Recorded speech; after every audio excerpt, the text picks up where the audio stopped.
अप्रकृतं चेद मुच्यते नित्य कर्मष्ठान आयास दुखम पूर्वकृत दूरत कर्म फलम विधि।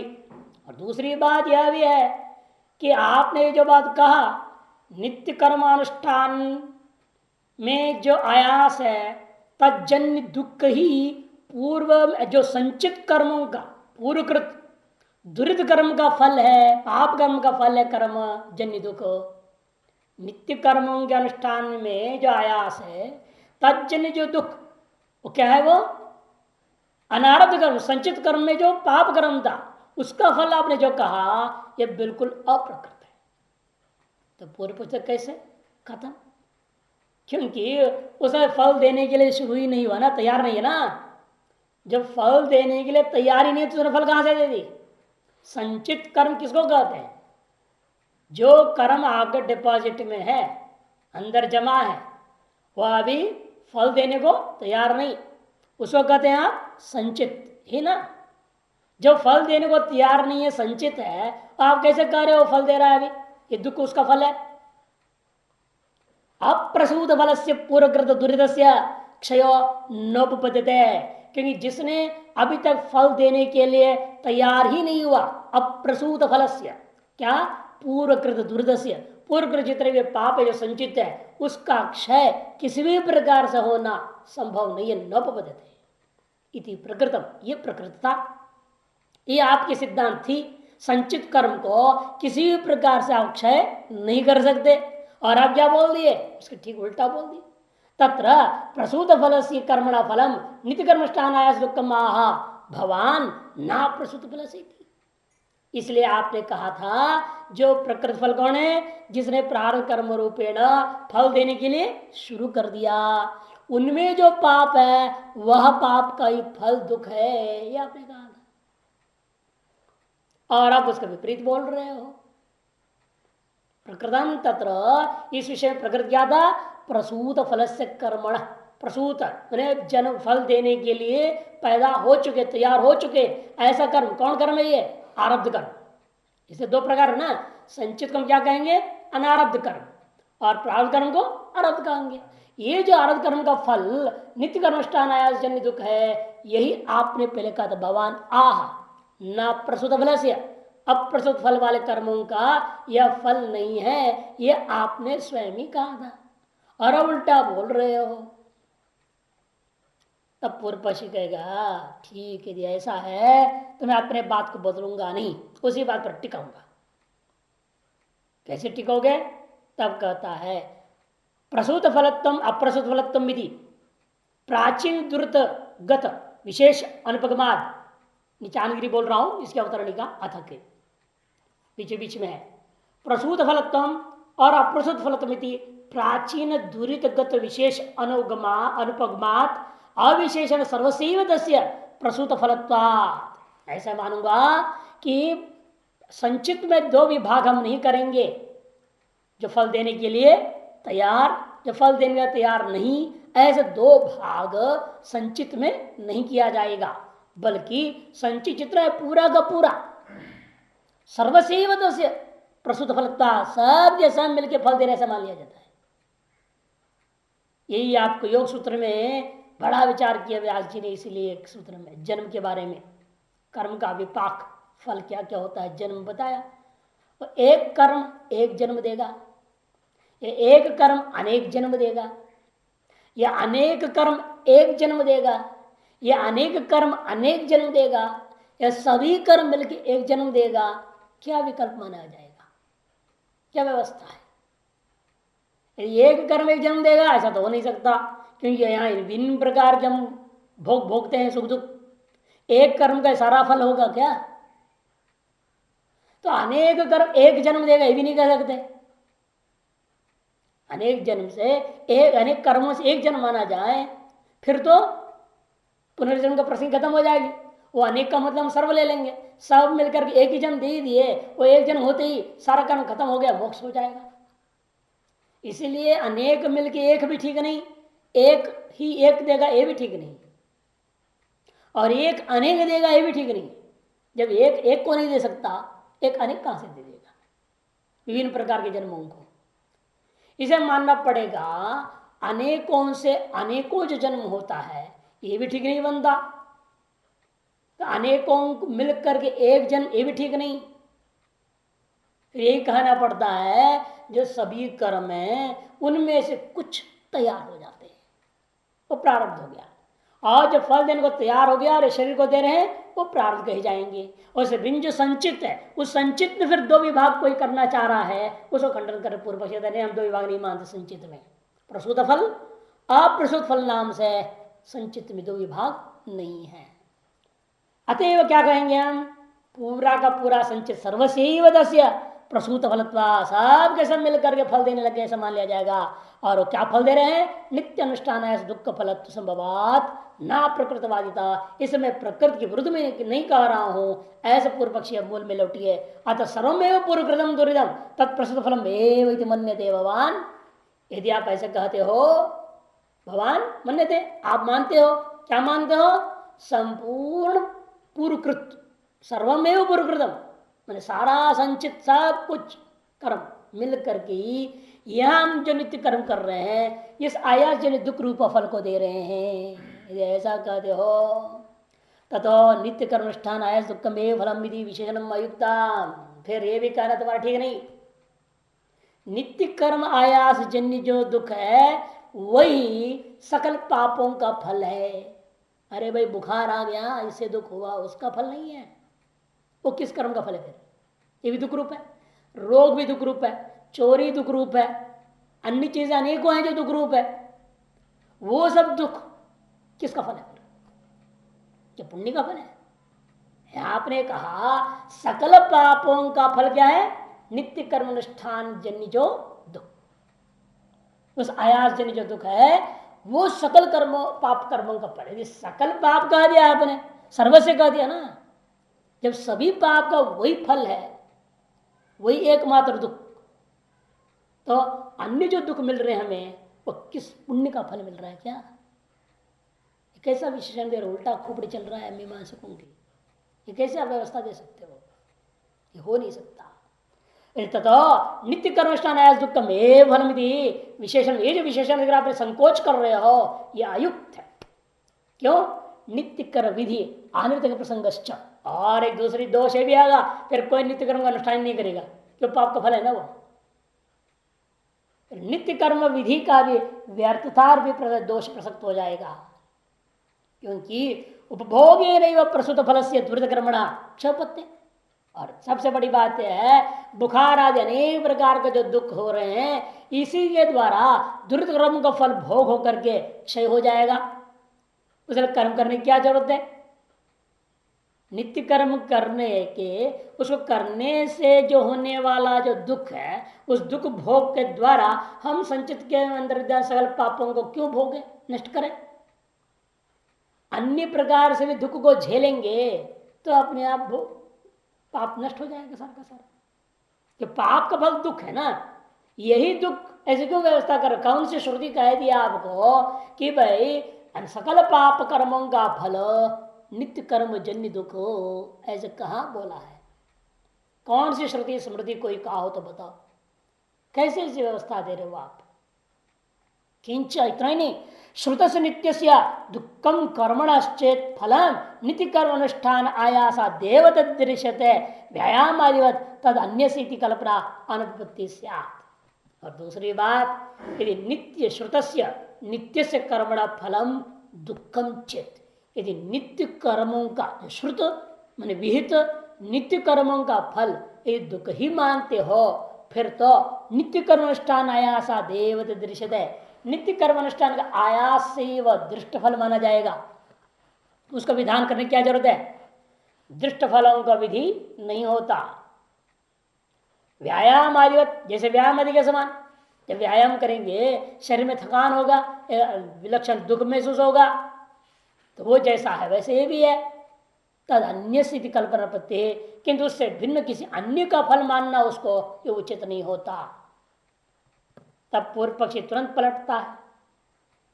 नीचे आने के लिए देख ले पंक्ति, यथा व्यायाम गमनादि कृतम दुखम, व्यायाम करेंगे वॉकिंग करेंगे सारा पसीना पसीना हो जाता है, उससे जन जो दुख है नान्य से दुर्त शीशत है, उस दुख को उसी कर्म का फल माना जाएगा। वॉकिंग करने से वो दुख हुआ, और उसको तुम कहोगे नहीं वॉकिंग करना पुण्य है, भ्रमण करना पुण्य है, व्यायाम करना पुण्य है, उसमें जो दुख पैदा हो गया था वो किसी पाप का फल है, ऐसे मानना उचित नहीं है। यदि कोई कहे एक आम का पेड़ में जो अच्छे आम लग गए वो तो उस आम पेड़ का अपना फल है जो अच्छे आम है, और जो खराब आम जो निकल रहे हैं वो किसी अन्य पाप का फल है, ऐसे कैसे होगा?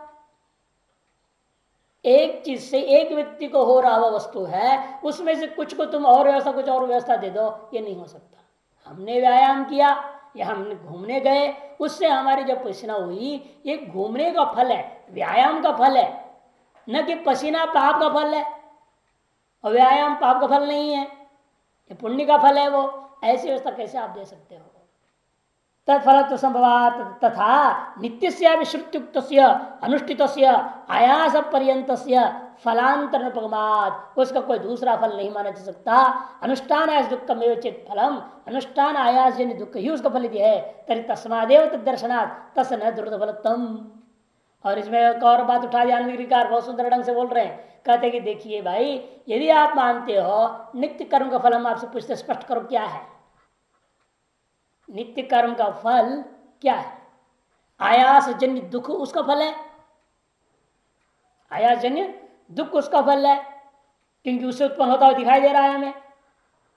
व्यायाम आदि के समान व्यायाम जन्य दुख माना जाएगा ना, जो पसीना आदि हुआ, जो परेशानी हुई, जो कष्ट हुआ, बहुत मेहनत किया, वो जो दुख है उसी व्यायाम से जन्य है या भ्रमण से जन्य है। उसी प्रकार से नित्य कर्म से ही जन्य आया सर्व दुख, तो नित्य कर्म का फल क्या हो? फिर नित्य कर्म का फल पुण्य नहीं रह जाएगा, नित्य कर्म का फल दुख ही हो गया, यह आपत्ति हो रहा है। तरी तस्मात् दर्शनात् तस् न दुर्द फलत्म, तो पाप का फल नहीं रह जाए। कल्प्यम नित्य फल संभवात, दुख फलत्व नित्यानाम अनुष्ठान में श्रेय। और सबसे बड़ा आपत्ति है, एक दुख रूपी फल देता है कोई कर्म, इस संसार में कोई ऐसा व्यक्ति पैदा नहीं हुआ जो वैसा कर्म चाहता हो। करेगा कोई? करना ही नहीं चाह सकता, तो करना तो दूर की बात है। आप यदि पहले से मालूम हो जाए अमुक में कर्म करने जा रहा हूं, इससे मुझे दुख मिलने वाला है, फिर वो कर्म आप करेंगे ही नहीं। इच्छा हो तो भी इच्छा को मार डालेंगे, भैया नहीं ये काम हमें करना नहीं, इससे दुख होगा। फिर लोग वो इस लोक में नित्य कर्मों को त्याग देंगे, आपत्ति होगा। तब पूर्व पक्ष कहता है जीवन निमित्तेच्छ विधानात्, कहते हैं नित्य कर्मों का विधि कौन किया? श्रुति ने। किसने की? वहां साफ साफ कहा ना, जैसे ईशा सप्रिषद में भी कर्म क्या कहा? जिसे चतुर्गुण समाह, 100 साल जीने की इच्छा से, इच्छा करते हुए कर्म करना ही चाहिए। कुर्वन्ने वेह कर्माणि जिज्वेच्छतुगुम समाह, कर्मण्येवाधिकारस्ते महाफलेषु कदाचन इत्यादि साफ करते हैं। इसे जीवन का निमित्त है। उसमें वहां पर विशेषण क्या है? शुचिशन शतजीवी ना, शुद्धता पूर्वक 100 साल जीने की इच्छा रखते हुए आपको कर्म करना चाहिए, नित्य कर्म करना चाहिए, विधि है। इसलिए नित्य कर्म का फल क्या है? शुद्धता पूर्वक जीवन, ऐसे श्रुति से मालूम होता है। जीवन आदि निमित्त को लेकर के विधान होने से नित्यानाम कर्मणाम प्रायश्चित पूर्वकृत दुरित फलत्व अनुपत्ति है। तब तो जब बार बार अभी तक तुम रटे थे कि पूर्वकृत दुरित का फल है, यह बात खंडन हो गया, तो अपने आप खंडन हो गया ना। यदि नित्य कर्मों का उद्देश्य क्या है, निमित्त क्या है? जीवन आदि शुद्धता पूर्वक 100 साल जीवन यापन करना ही निमित्त नित्य कर्मों का वास्तविक फल है। तो दुरित क्षय फल नहीं हुआ ना, फिर कैसे दोगे अपने आप? प्रायश्चित के समान, प्रायश्चितवत पूर्वकृत दुरित फलत्व अनुपत्ति। प्रायश्चित में क्या होता है वर्णन करेंगे विस्तार रूपेण अभी। यस्मिन् पाप कर्म निमित्त यद्विहितम प्रायश्चितम न तो तस्य पाप से तत्फलम, जैसे पाप का फल प्रायश्चित नहीं होता। पाप का फल प्रायश्चित है क्या? जो प्रायश्चित कर्म की विधियां हैं वो क्या करते हैं? वो किसी पाप का फल रूपेण अनुष्ठान नहीं कर रहे हैं, उसको किंतु पाप का नाश करने, पाप को कैसे नाश करेंगे? दो तरह में यहां व्यवस्था देंगे। प्रायश्चित जो कर्मजन्य जो पुण्य, वो पुण्य उस पाप को दबा देता है, और कर्मजन्य जो आयास है, कर्म करने में जो आयास हुई, तजन्य जो दुख है, वो पाप का फल है। इस तरह से उस पाप को आपने दुख रूपेण भोग करके क्षय कर दिया, अतः वो पाप अपना स्वतंत्र फल नहीं देगा, प्रायश्चित करने से लाभ होता है। इसे हम लोग ज्योतिष के साथ टिकी हुई है। ज्योतिष हो क्या, केवल प्रायश्चित कर्म कराना है और कुछ नहीं है। आप कुंडली देखते हैं, मेरे ग्रह स्थिति है, अनुमान कर लिया ये घटना होने वाली है, उसमें पूजा पाठ कर लेना भाई, का मतलब क्या? वो घटना क्यों घट रही है उसके जन्म में? पूर्व जन्म क्यों किया हुआ पापों का फलस्वरूप खराब घटना होने वाला है। और उस खराब घटना को रोकने या खत्म करने या न होने देने या उसके प्रभाव को घटाने आप क्या करते हैं? प्रायश्चित कर्म, व्रत, पूजा पाठ, जप वगैरह सब बताया जाता है ना, अनेक चीजें। वो क्या है? वो प्रायश्चित। प्रायश्चित हम ये नहीं कहा करके बोलते भाई तुमने जो पाप किया था उसका फल ये कर्म करो, ऐसा कहेगा क्या कोई? उस पाप का फल है जो तुम्हें ये कर्म करना पड़ेगा, ऐसा नहीं कहते। बल्कि हम क्या कहते हैं? उन पापों को क्या करना है? काटने के लिए, उस जन्य जो महान दुख आने वाला है उसको रोकने या उसकी दिशा बदलने या उसकी प्रभाव को घटाने तुम ये करोगे तो तुम्हारा नुकसान नहीं होगा। तो प्रायश्चित कर्म ने क्या किया? उस पुण्य के प्रभाव को घटाया। कैसे? आपके द्वारा किए प्रायश्चित कर्म का जन्य पुण्य ने, उस पुण्य ने पाप के प्रभाव को घटाया एक, और सर पाप का फल को हमने भोगा भी एक तरह से कर्म करते वक्त ही, कि कर्म करने में बड़ा दुख झेलना पड़ा, और वो जो दुख झेला, गर्मी पसीना वगैरह हुआ, हाँ, पंडित के पीछे दौड़ रहे वगैरह, यहाँ बैठो, वही उठो, खड़े हो जाओ, या करो वो करो, परेशान कर देते ना पंडित लोग भी कई बार। और जब उनके मनोनुकूल दक्षिणा नहीं मिली तो अभिशाप भी दे देंगे वो, है या नहीं? हवन कर रहा, पसीना पसीना हो रहे, ये जो दुख आपने झेला है वो पाप का फल है। अतएव वो पाप का जो दूसरा फल होने वाला था एक्सीडेंट वगैरह, वो नहीं होगा, क्योंकि दो तरीके से आपने उसको खत्म कर दिया है। एक तो दुख जो झेला, एक तरफ पाप का अपने ही भोग हो गया, और कर्म से जन्य पुण्य, ये दोनों मिल करके आपको राहत देते हैं। इसलिए कहती है स्मिन पाप कर्म निमित्त यदि विदम, जिस पाप कर्म को निमित्त मान करके जो प्रायश्चित दान किया, न तो तसे पाप से तत्फलम, वह जो प्रायश्चित कर्म उस पाप का ही फल है ऐसा कोई नहीं कह सकता। इसे जैसे बता रहे थे जीवनादि निमित्त विहिता नाम नित्यानाम दुर्द फलत्व सिद्धिर्तिशेष, नीचे तीसरे पंक्ति आनंदगिरी,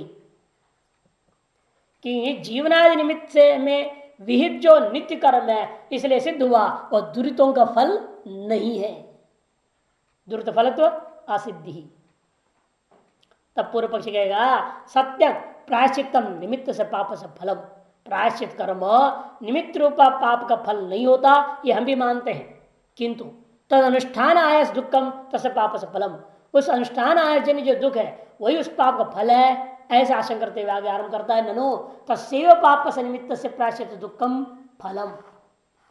कहते हैं उसी पाप रूपी निमित्त का फल कर्म नहीं है, किंतु कर्मजन्य पुण्य भी नहीं, किंतु प्रायश्चित कर्म काल में कृत आयास जन्य जो दुख है वो पाप का फल है। तब सिद्धांति कहता है जीवनादि निमित्तम अपि नित्य कर्मष्ठान आयास दुखम, जीवनादि निमित्त से तत्फलम प्रसज्जेत।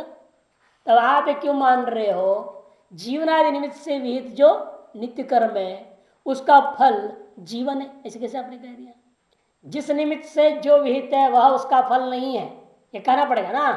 आपने अभी अभी स्वयं नियम बनाया, पाप का निमित्त बनाकर विहित जो प्रायश्चित है वह पाप का फल नहीं, इसे हम कहेंगे फिर जीवन को निमित्त करके विहित जो नित्य कर्म है उसका फल जीवन नहीं है, नहीं। नित्य कर्म अनुष्ठान आयास दुखम, फिर कहना पड़ेगा जैसे प्रायश्चित कर्मजन्य आयास जो दुख है वो प्रायश्चित का मैंने पूर्वकृत पापों का फल है, इसी प्रकार यहां भी कहा जाएगा नित्य का अनुष्ठान आयास दुख ही फल है, जीवनादि निमित्त सीव तत्फलम प्रसज्जेत। जीवनादि निमित्तम अपि नित्य कर्म अनुष्ठान आयास दुखम जीवनादि निमित्त सेव तत्फलम प्रसज्जेत।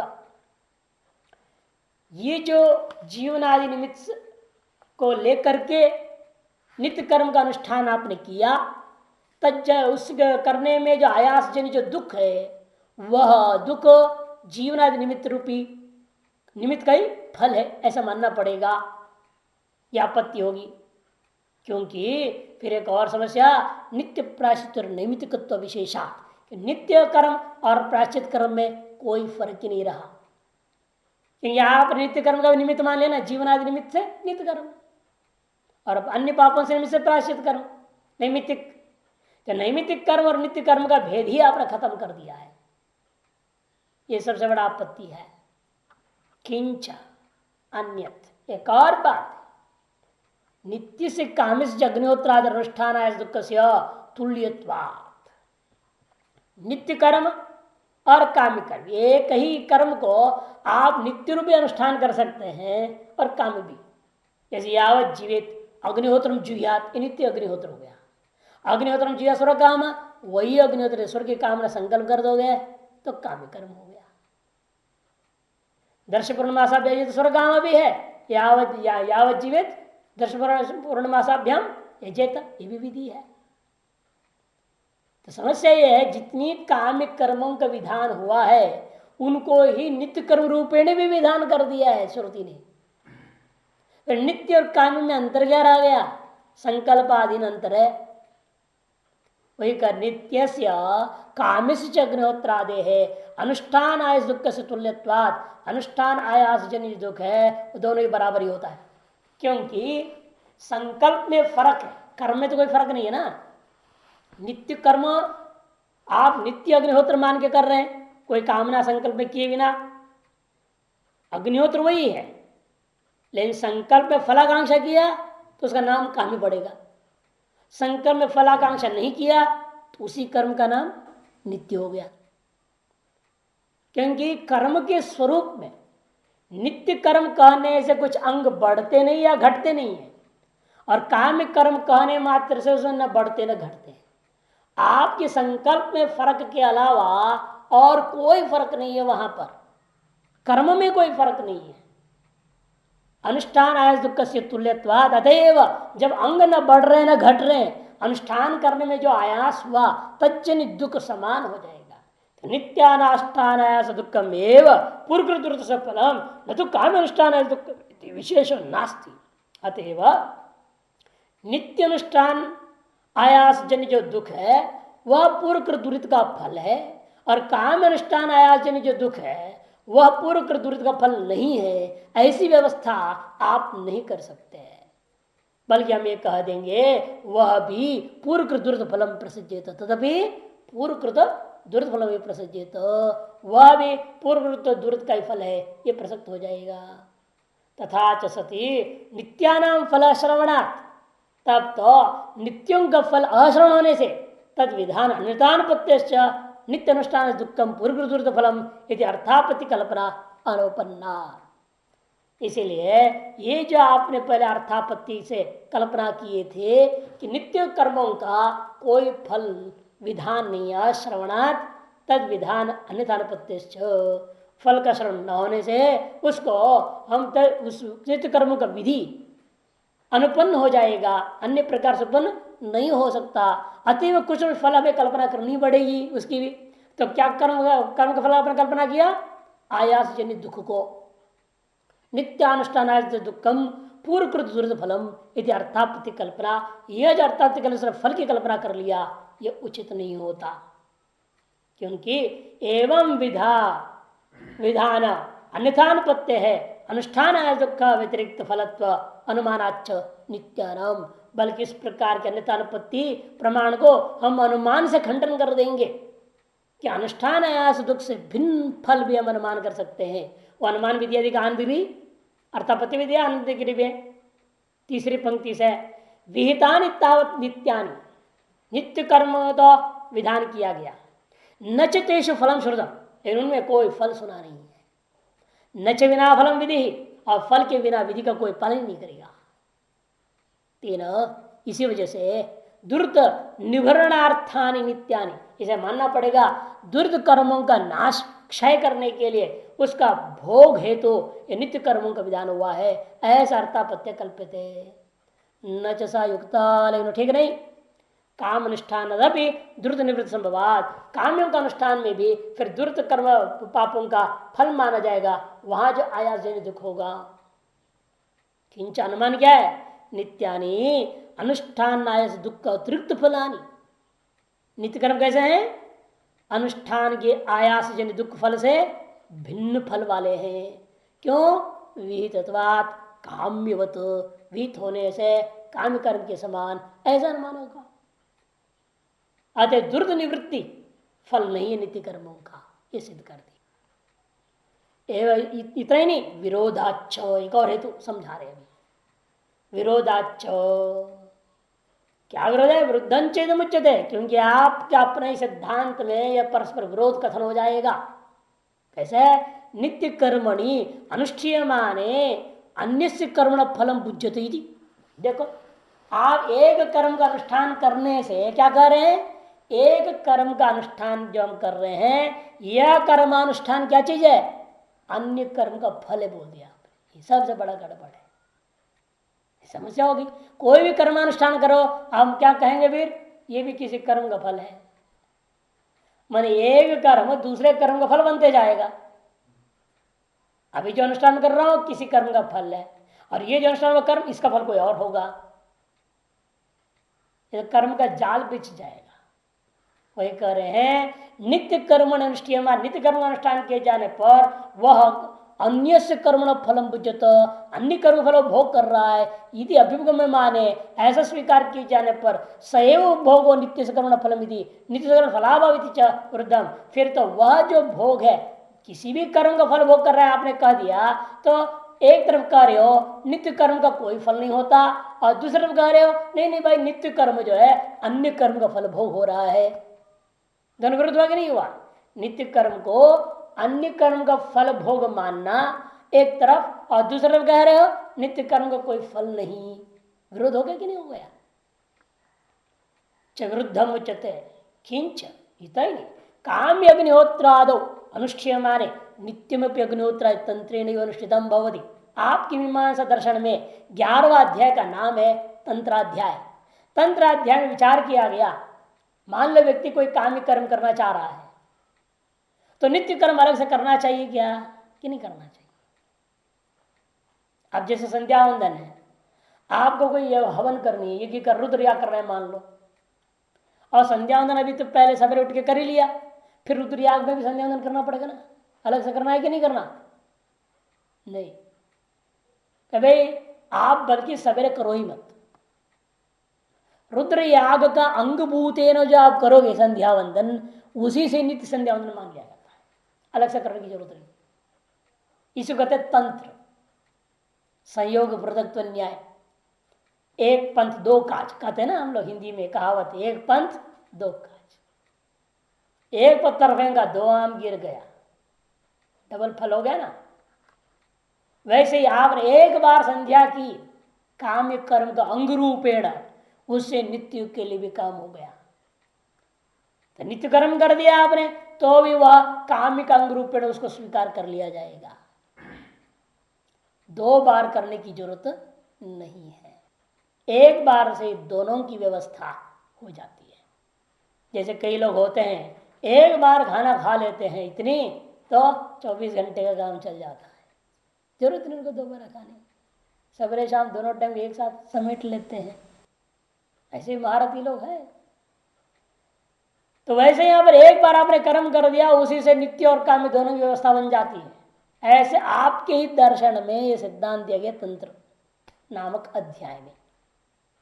एक अध्याय का नाम तंत्र। तंत्रेण अनुष्ठितम भवति तद आयास दुखे व काम्य अग्निहोत्र फलम पक्षिणम। तो उसके करने पे जो आयास जन्य जो दुख है, उसी के द्वारा काम्य अग्निहोत्र आदि फल भी उपक्षीण हो जाएगा। तत्तंत्र तत्, क्योंकि वह भी तंत्र के ओटी के अंतर्गत आ गया। ये तीसरी आपत्ति है। अतएव आपका यह कर्मफल की व्यवस्था उचित नहीं होता। अतः काम्याग्निहोत्रादि फलम अन्य देव। अब पूर्व पक्ष नहीं भाई, काम्य अग्निहोत्र और नित्य अग्निहोत्र में अंतर है। कैसे? काम्य अग्निहोत्र का फल स्वर्ग आदि का कहा है। अंग भले समान है, जितनी अंग अग्निहोत्र का नित्य का अग्निहोत्र अनुष्ठान करने के लिए होगा उतने ही अंग भले हम वहां कर रहे हैं, लेकिन विधि के सामर्थ्य से संकल्प करने पर एक जो काम्य अग्निहोत्र है उसका फल स्वर्ग आदि हो जाता है और दूसरे का नहीं। ये अंतर हो गया ना, पूर्व पक्ष है। तब कहते भाई काम्य अग्निहोत्र आदि फलम अन्य देव स्वर्ग आदि तद अनुष्ठान दुखम अपनी भिन्नम प्रसज्जेत, और तद अनुष्ठान आयास दुख भी अलग से प्रसक्त हो जाएगा। तब सिद्धांत कहते नचत दस्ती दृष्ट विरोधात, यह नहीं हो सकता क्योंकि दृष्ट का विरोध हो रहा है। क्या दृष्ट विरोध है समझा? नहीं काम्य अनुष्ठान दुखा केवल नित्य अनुष्ठान दुखम विद्यते, कि काम्य अग्निहोत्र का अनुष्ठान करने से जितना दुख होगा और नित्याग्निहोत्र अनुष्ठान करने से जितना दुख होगा दोनों में कोई फर्क नहीं होगा। क्यों? दोनों में अंग बराबर है। अंग ज्यादा हो तब तो दुख ज्यादा होगा, अंग कम हो तो दुख कम होगा, तो फर्क बन जाता। लेकिन जब उसके अनुष्ठान क्रम में अंगों की न्यूनाधिकता का कोई फर्क न होने से तद आयास जनित दुख में भी कोई फर्क नहीं होगा, एक बात। दूसरा किंचान्य अभीतम अप्रसिद्ध कर्म तत्काल फलम, नियम है लोक में हम देखा है कि अविहित और अप्रसिद्ध का फल तत्काल मिलता है, वो दृष्टि फल होता है, अनंतर ही मिलेगा। जैसे भूख लगी आप भोजन करते हैं, भोजन क्या है? विहित है क्या? कहीं शास्त्र नहीं कहा भोजन खाइए तभी आप सुखी रहेंगे, ऐसा कोई विधि तो है नहीं। या ऐसा कोई भी नहीं, अनुवाद करता भी नहीं कहा भोजन से तृप्ति फलम, तृप्ति कामो भोजन भुंज्यात, ऐसा कोई विधि मंत्र तो है नहीं। तृप्ति की कामना वाला पुरुष को भोजन खाना चाहिए, ऐसे तो कहीं नहीं लिखा, अविहित है। लेकिन प्रतिषेध भी नहीं, कहीं प्रतिषेध भी नहीं ना, भोजन नहीं खाना चाहिए ये तो नहीं कहा। हाँ कलंच भक्षण मत खाओ, ये सब निषेध है। जो नहीं क्या खाना, क्या वस्तु नहीं खाना निषेध है, खाने का ही निषेध नहीं किया, भोजन का निषेध नहीं है। अविहित है और अप्रतिषिद्ध है, ऐसे कर्मों का फल क्या देखा गया संसार में? दृष्ट फल होता है, उसका दृष्ट फल है। तत्काल फल मैंने आपको तृप्ति कब हुई? भोजन खाने के 6 घंटे के बाद तृप्ति होती है क्या? तो 6 घंटे तक खाते ही रह जाना पड़ेगा कि तृप्ति पर्यंत आदमी खाता है, साथ साथ फल मिलने वाला है वो। न तो शास्त्र चोदम प्रसिद्धम वा तत्काल फलम, और शास्त्र विहित जो होगा कर्म या शास्त्र प्रतिष्ठित जो कर्म होता है वे तत्काल फल नहीं देते, वह दृष्ट है। इसी का नाम तो वेद है ना। जिस फल की साधन मुझे मालूम नहीं है, जिस फल की मेरे को फल जानता हूं, सुना हूं फल के बारे में, लेकिन उसके उपाय में नहीं जानता, उन उपायों को कथन करना ही वेद का काम है। प्रत्यक्षेणानुमित्याच यस्तु उपायो न बुध्यते एनम विदन्ति वेदेन तस्मात् वेदस्य वेदता, यही वेद की वेदत्व है। जो प्रत्यक्ष अनुमान आदि के द्वारा जिस फल के साधन उपाय हमें जानकारी नहीं होती, उस फलों को विधान करना ही काम है। मैंने अदृष्ट फल हुआ ना, इसका मतलब उन उपायों से वे फल मिलेंगे हमें जो अदृष्ट है। क्योंकि दृष्ट फलों की व्यवस्था तो हम लोग में देख ही रहे, किसका क्या साधन है, उन साधनों को बताने की जरूरत नहीं वेदों को। अरे दृष्ट फल और उसके संबंधी कर्म यह तो लोक व्यवस्था से हो जाता है, उसके लिए श्रुति की जरूरत नहीं। ये श्रुति जो कह रही है विधि हो या प्रतिषेध, वह निश्चित रूपेण तत्काल फल वाला नहीं, माने अदृष्ट फल वाला होता है, दृष्ट फल वाला नहीं होता। भवेद यदि तदा स्वर्गादिशु अपनी अदृष्ट फल शासन इच्छोद्यमो न स्यात्, यदि वह भी दृष्ट का ही कथन कर लग जाता फिर तो स्वर्गादियों के विषय में अदृष्ट फल के शासन में वेद उद्यम ही नहीं करता। यदि वेद विद कर्मों का भी फल आप क्या मान रहे हैं? दृष्ट फल। क्योंकि आयास जनित दुख क्या है? दृष्ट है ना, दुख को हम अभी अनुभव कर रहे हैं। इसको भी यदि वेद विधान कर ले, फल रूपेण व्यवस्था देने लग जाए, फिर तो वेदों के द्वारा है स्वर्गादि फल के लिए किसी प्रकार के जो प्रयास करना भी व्यर्थ हो जाएगा। अदृष्ट फल स्वर्गादिषु अदृष्ट फल शासने उद्यमो न स्यात्। अग्निहोत्रादि नाम एवं कर्म स्वरूप विशेषे अनुष्ठान आयास दुख मात्रेण उपक्षय।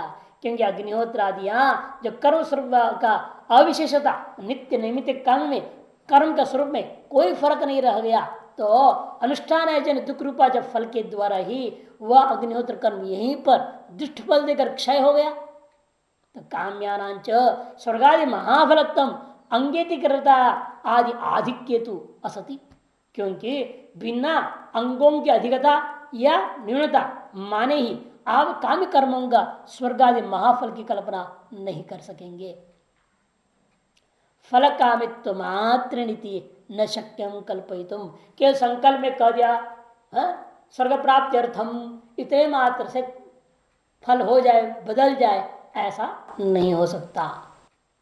तस्मात् न नित्यानाम कर्णाम अदृष्ट फलाभाव। इसे नित्य कर्मों का अदृष्ट फलाभाव आप नहीं कर सकता। उपपद्यते नित्य कर्माण नित्यानाम कर्णाम अदृष्ट फलाभाव कदाचित न उपपद्यते। किसी प्रकार से उत्पन्न नहीं कर सकते, किंतु नित्य कर्मों का भी अदृष्ट फल मानना ही पड़ेगा। ये जो दुख हो रहा है आयास जन दुख, इसको उसका फल ऐसा मानना संभव नहीं है। अतश्च इसलिए आइए दाष्टांग में अविद्यापूर्वक से कर्मण विद्यैव शुभस्य शुभस्य व क्षय कारणम अशेषतो भवति न नित्य कर्मण अनुष्ठान। इसलिए अविद्यापूर्वक किया गया जितना भी शुभ और अशुभ कर्म है, सभी का नाश कौन करेगा? विद्या एव क्षय कारणम। विद्या में ब्रह्म विद्या ही अशेष रूप में पूर्ण रूपेण अविद्यापूर्वक कृत शुभ और अशुभ सकल कर्मों का नाश का कारण हो सकता है। नित्य कर्मों से किसी चीज अशुभ का क्षय हो गया, ऐसा व्यवस्था जो दिए थे वो नहीं हो सकता। न नित्य कर्मानुष्ठानम, नित्य कर्मानुष्ठान से संचित में विद्यमान पूर्वकृत दुर्तों का पापों का फल भोग हो गया, उससे दुर्त नाश हो जाएगा, ऐसा की कल्पना उचित नहीं है। क्योंकि अविद्या काम बीज में सर्वमेव कर्म, अविद्या जन्य कामना ही बीज है सकल कर्मों का। मूल का जड़ क्या है? अविद्या। अविद्या की वजह से कामना हुई, मैं जीऊं, अच्छी तरह से जीऊं, पहले जीऊं, फिर अच्छी तरह से जीऊं, फिर शुद्धता पूर्वक जीऊं, इच्छा हुई तो संध्यावनादि करना पड़ेगा। ये कामना ना होती, इसलिए जी विषेद छतम, जी विषेद सन्नत प्रत्यय प्रयोग किया वहां पर। जीने की इच्छा हो तो कुर्वन्नेव कर्म। इसीलिए कामना अविद्या की वजह से आई, कामना आई तो आप कर्म किए। इसलिए कर्म का बीज कामना, कामना का बीज अविद्या, अतएव कर्म का मूल कारण कौन हो गया? अविद्या। और वह अविद्या का विरोधी वस्तु संसार में यदि कोई चीज है तो ब्रह्म विद्या ही और कोई दूसरा नहीं। अविद्या का विरोधी विद्या ही तो होगी ना। अज्ञान का विरोधी ज्ञान है, अंधकार का विरोधी प्रकाश के समान। इसीलिए कहते हैं ब्रह्म विद्या ही एकमात्र का साधन है जिससे आप अविद्या को नष्ट कर दोगे तो अपने आप अविद्या से जन्य कामना, कामना से जन्य जो शुभ अशुभ कर्म जितनी भी थी सबका नाश हो जाएगा। और आप जो कर नित्य कर्मों से पापों का क्षय हो जाएगा, अमुक तरीके से अमुक को क्षय कर दूंगा, सकल कर्म का क्षय करने से मोक्ष हो जाएगा, ये आपकी व्यवस्था ठीक नहीं। अविद्युत विषय कर्म, विद्युत विषयात सर्वकर्म संन्यास पूर्विका ज्ञान निष्ठा। और हमने खूब अच्छी तरह से बता चुका हूं विभिन्न अध्यायों में कि अविद्युत विषय ही कर्म होता है। विद्युत विषयाच सर्वकर्म संन्यास पूर्विका ज्ञान निष्ठा। और विद्वान का विषय क्या है? सर्वकर्म संन्यास पूर्वक ज्ञान निष्ठा पाना ही विद्वान विवेकी का। अविद मैंने अविवेकी, विद्वान मैंने विवेकी, साधक हुई। जो अभी मुमुक्षु है, साधक लोग हैं, मुक्त की बात नहीं हो रही है। अमुक्त को ही लोगों में दो विभाग है, विवेकी और अविवेकी। अविवेकी का काम है कर्म करना, विवेकी का काम है सर्वकर्म संन्यास पूर्वक ज्ञानाभ्यास करना। ये कहाँ तो बहुत न विजानीत। दूसरा अध्याय 29वां श्लोक, वेदा विनाशनम नित्यम। दूसरा अध्याय 21वां श्लोक, ज्ञान योगेन सांख्यानाम कर्म योगेन योगिनाम। तीसरा अध्याय 30वां श्लोक, अज्ञानाम कर्म संगिनाम। तीसरा अध्याय 36वां श्लोक। ये अलग कर लेना, कर्म संगिनाम तक अविद्वान का विषय, बल्कि यहां ऐसा कर दो कर्म संगिनाम पर विश्राम दे दो, अज्ञानाम कर्म संगिना, है ना। यहां तक अविद्व विषय हो गया। तत्वित्तु और तत्विद्ता, जो मुख्य विद्वान है उसके लिए क्या होगा, उसके लिए गुणा गुणेश वर्तन्ते मत्वा न सज्जते। तीसरा अध्याय 28वां श्लोक, सर्वकर्माणि मनसा संन्यस्यास्ते 5:13, नैव किंचित करोमीति युक्तो मन्येत तत्वित्। छठा अध्याय 8वां श्लोक, मैं कुछ नहीं करता, मेरे करते वक्त रहे नहीं, ऐसे मानता है तत्ववेत्ता। अर्थात कहने का मतलब अज्ञ करोमी इति, अज्ञ ही है, करोमी कहता है, और ज्ञ क्या होता है, नैव किंचित करोमी। आगे ना फर्क, श्लोक कहता है तत्वविद क्या बोल रहा है, नैव किंचित करोमी, फिर करोमी कौन कहता है, अतत्वित, स्वतः सिद्ध हो गया। मैंने अज्ञ ही है, कहता है मैं कर्म करता हूं। अज्ञ क्या कहता है, नैव किंचित करोमी। इतना ही नहीं, उसी छठा अध्याय आरुक्षो कर्म कारणम आरूढ़ योगस्तस्य शमएव कारणम। छठे अध्याय 4 श्लोक में कहा, दोनों पूर्वोत्तरार्ध में, आरुक्षों के लिए कर्म ही मुख्य साधन होता है, और आरूढ़ जो हो गया है उसके लिए शम ही एक साधन होता है। और आगे जाकर के उदारस्त्रोप्यज्ञ ज्ञानी तो आत्म में मतम, ज्ञानी तो आत्म में तम कहने से ज्ञापन हो रहा है अन्य तीन क्या है, मेरे भक्त होते भी वे अज्ञ हैं। उदारस्त्रोप्यते कहना, वो तीनों तरह उदार है लेकिन वो अज्ञ है, ये ज्ञ है, इसलिए मेरी आत्मा है। ऐसे 7वां अध्याय 18वां श्लोक, अज्ञा कर्मिण, और जो अज्ञ हैं कर्मी, उनका क्या मानना है, गता गतम काम कामा लभंते। 9वां अध्याय 31वां श्लोक, गतागतम काम कामा लभंते, जो कामना कर रहे हैं उनको गमनागमन आदि के द्वारा प्राप्त किया करते हैं। अनन्या चिंतितो माम नित्युक्ता उपासते, ये भी 9वां अध्याय 22वां श्लोक, अनन्य भाव से चिंतन करता हुआ नित्युक्त होकर के माम उपासते हैं, मेरी उपासना करते हैं। यथोक्तम आत्मान आकाश कल्पम अकल्मषम उपासते, माम की व्याख्या जान के भाषा नहीं कर दे रहे हैं। यथोक्त जो आत्मा है आकाश के समान है, शुद्ध है, उसकी उपासना क्या करते हैं वो, इन्हें विज्ञानी कोटि में नहीं, द्वैत भाव से उपासना कर रहे हैं, फलार्थी होगा। द्वैत में अनन्या कह दिया, आदर्श द्वैत भेद बुद्धि भी नहीं है पूर्ण रूपेण, उपासना भी कह रहे हैं, अंग्र उपासना मान के चले तो भी फल क्या है इसका, मोक्ष नहीं है।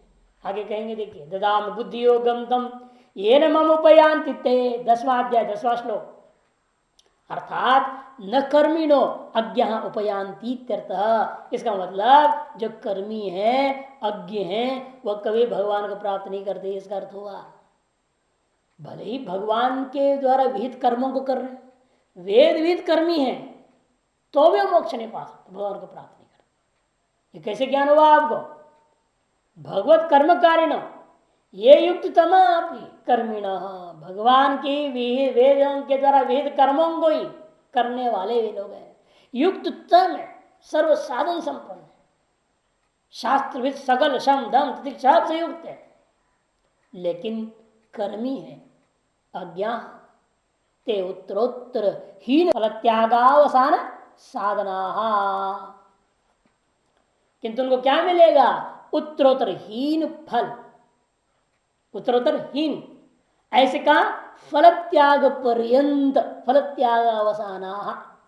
ये पूरा प्रकरण आपका कहाँ का है ये? 12वां अध्याय नीचे दिया, देखिए आनगिरी। चित्त समाधानम आरभ्य फल त्याग पर्यंत पाठक्रम उत्तरोत्तरम हीन साधन उपादानाद अभ्यास असमर्थस्य भगवत कर्मकारित्व अभिधानात् भगवत कर्मकारिणाम अज्ञत्व विज्ञातम इत्यर्थ। 12वां अध्याय 34 श्लोक से 11वें तक के वर्णन किया। ये भी नहीं कर सकता तो ये कर ले, ये नहीं कर सकता तो ये कर ले, ऐसा नहीं विकल्प आया कहीं वहां पर। शुरू कहा चित्त समाधान से शुरू किया, चित्त को समाहित कर दो। महाराज मैं नहीं कर सकता, मेरे बस की बात नहीं है, हमारे चित्त भागते रहेगा। तो अच्छा तो ये करो, फिर वो करो, वो करो, वो नहीं कर सकते वो करो, ऐसे विकल्प देते गए 11वीं तक। 12वीं उपसंहार करके पाठक्रमेण उत्तरोत्तर क्या किया? हीन साधनों को ग्रहण करने का जो पूर्व साधन के अभ्यास में असमर्थ है, ऐसे भगवान के कर्मों का करने वाला होने के बावजूद भी भगवत कर्म कारिणाम अपनी अज्ञत्तम ही वहां कथन किया। क्योंकि 13वें श्लोक में विभाजन कर दे, ये त्वक्षरम अनिर्दिश्यम विभाजन है 13वां श्लोक में 12वां अध्याय। ये त्वक्षरम अनिर्दिश्यम इत्यादि वाक्यवष्टम्बेन विद्युत विषयत्म संन्यास पर ज्ञान निष्ठाया निर्धारण अलग कर दिया। उसे ज्ञापन होता है साफ साफ, संन्यास पर ज्ञान निष्ठा ही विद्युत विषय है और कर्म सदा ही अज्ञानी का ही विषय होता है। भाष्यकार इसलिए कहते अनिर्देश अक्षरोपासका तु, किंतु अनिर्देश तत्व का, अक्षर तत्व का उपासना करने वाले लोग तो अद्वेष्टा सर्वभूतानाम इत्यादि 13वें श्लोक से लेकर के 20वें श्लोक तक वर्णन जो किया है वहां पर 12वें अध्याय में थी। अध्याय परिसमाप्ति उक्त साधना क्षेत्र अध्याय आदि अध्याय त्रयोक्त ज्ञान साधनाश्च। और जो विद्वान का विषय क्या है?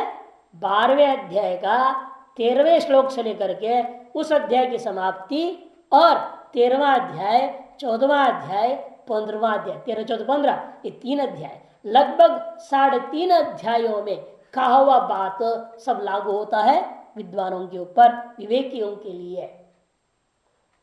अधिष्ठ और फिर 18वें अध्याय में क्या कर दिया आपने?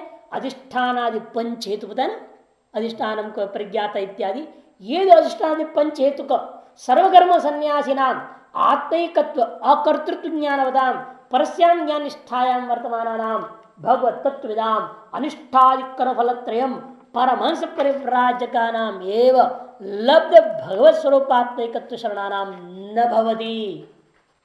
देखो अनिष्टादि कर्म फल त्रयम न भवति, ऐसा नहीं करना कि फल क्या होता है? 3 प्रकार के बताए ना, अनिष्टम इष्टम मिश्रंच, ये तीनों प्रकार का फल ज्ञानी को कभी नहीं हो सकता। क्यों? इसने क्या कर दिया? अधिष्ठान पंच हेतु सर्व कर्म का संन्यास कर दिया। अधिष्ठान पंच है हेतु जिसका, ऐसे सकल कर्मों का संन्यास कर दिया है। ऐसे सन्यासी नाम, संन्यास में क्या किया उसने? आत्मैकत्व, आत्मागत एकत्व, अकर्तृत्व आदि ज्ञानवताम आदि ज्ञान वाला है। परस्याम ज्ञान निष्ठायाम, ज्ञान निष्ठा की पराकाष्ठा को प्राप्त किया हुआ है। ऐसे वर्तमान नाम भगवत तत्वविदाम, भगवान के जो वास्तविक तत्व स्वरूप है एक व द्वितीय तत्व, उसको जानने वाले लोग, परमहंस परिव्राजका नाम, परमहंस परिव्राजक लोग हैं। और कैसे हैं? लब्ध भगवत स्वरूपात्मक शरणानाम, जिन्होंने भगवान के स्वरूप होता आत्मिकत्व को शरणागत प्राप्त कर चुके हैं। ऐसे जो लोगों के लिए अनिष्टादि कर्म फलत्रयम न भवति, ऐसा नहीं। अनिष्टादि जो कर्म फल बताया गया 3, वो उसको प्राप्त नहीं होंगे। और किनको होगा अनिष्ट मिश्रम? भवत्येव अन्येषाम अज्ञानम, या भी कॉमन ही दिया, देखो न भवती कॉमन होना चाहिए। किंतु मिलेगा ही उन लोगों को, दूसरे कौन? अज्ञ लोगों को। कौन है वे अज्ञ? कर्मिणाम अस्यान्यासिनाम यदि एष गीता शास्त्रोक्त कर्तव्यार्थ से भागः, स्पष्ट कर दिया। उन कर्मियों को तो जरूर फल मिलेगा, इष्टानिष्ट मिश्र रूपा फल, जो कि असन्यासी है, कर्मी है, अज्ञ है, ऐसे जो इन लोग हैं, इन लोगों को मिलता है। यही इस गीता शास्त्र में कहा हुआ कर्तव्यार्थ संबंधी विभाग स्पष्ट, साधन संबंधी विभाग सुस्पष्ट है, और साधित एक व्यक्ति तत्व है, उस विभाग ही नहीं चर्चा क्या करना। साधन संबंधी स्पष्टीकरण जरूरी है, कौन सा साधन किसके लिए है, उसका फल क्या सब जानते हैं। अविद्यापूर्वकत्व सर्वस्व कर्मण असिद्धम इति चेत न, तब पूर्व पक्षी कह सकता है मैं आपने जो कहा अविद्यापूर्वक के सकल कर्म शुभाशुभ सारा कर्म अविद्यापूर्वक होता है, यह कहना आपका ठीक नहीं। न ब्रह्मत्यादिवत, तो ब्रह्मत्यादि के समान सिद्धांत जवाब देगा। इसका पूर्व पक्ष सिद्धांत विस्तार करेंगे।